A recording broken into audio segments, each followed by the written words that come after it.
ఈరోజు మనం పాము కాటు కోసం తెలుసుకుందాం.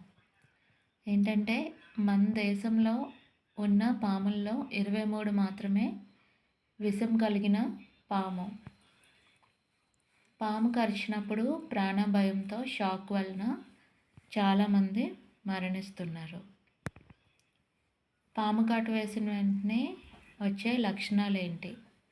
తీవ్రమైన నొప్పి ఉండడం, నోటి నుండి నురుగు రావడం, దేహం అంతా కూడా నీలి రంగులోకి మారడం, నొప్పి క్రమంగా పైకి వ్యాపిస్తూ తిమ్మిరిగా అనిపించడం, నాలుక మందమైనట్లు అనిపించడం, గొంతు కండరాలు బిగుతుగా అవ్వడం, స్పృహ కోల్పోవడం, ఇవన్నీ కూడా పాము కాటు లక్షణాలు అన్నమాట.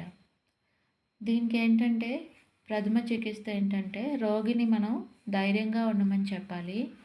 రోగికి పూర్తి విశ్రాంతి ఇవ్వాలి. గాయంపై ధారాళంగా నీళ్లు వేసి కడుగుతూ ఉండాలి. శుభ్రమైన గుడ్డతో గాయాన్ని తుడవాలి.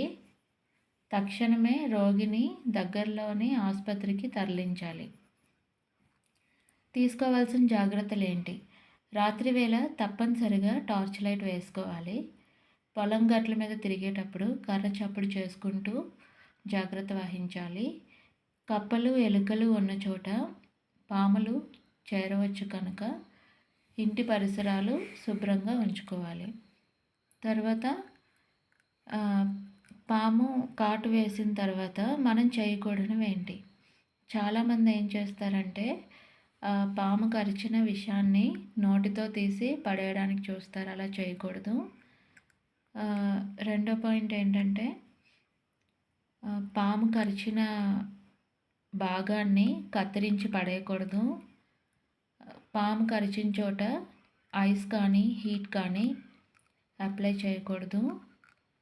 తర్వాత పాము కరిచిన చోట మనం గట్టిగా గుడ్డని కట్టరాదు. పేషెంట్ని ఒక్కళ్ళనే వదిలేయకూడదు. ఇవన్నీ కూడా మనం చేయకూడని పనులు అన్నమాట. హాస్పిటల్కి వెళ్తే దీనికి ట్రీట్మెంట్ ఏంటంటే యాంటీవీనమ్ సీరం అనే ఇంజెక్షన్ చేస్తారు. ఇది పాము కాటుకి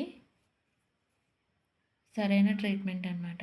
కాబట్టి ఏంటంటే పల్లెటూళ్ళలో కొంతమందికి ఏంటంటే మూఢనమ్మకాలు అన్నమాట. అంటే పాము కరిచినా ఏం కరిచినా పసరు మందులు ఇలాంటివన్నీ వేసి తగ్గిపోతుందిలే అనుకుంటారు. కానీ అది చాలా ప్రమాదకరం.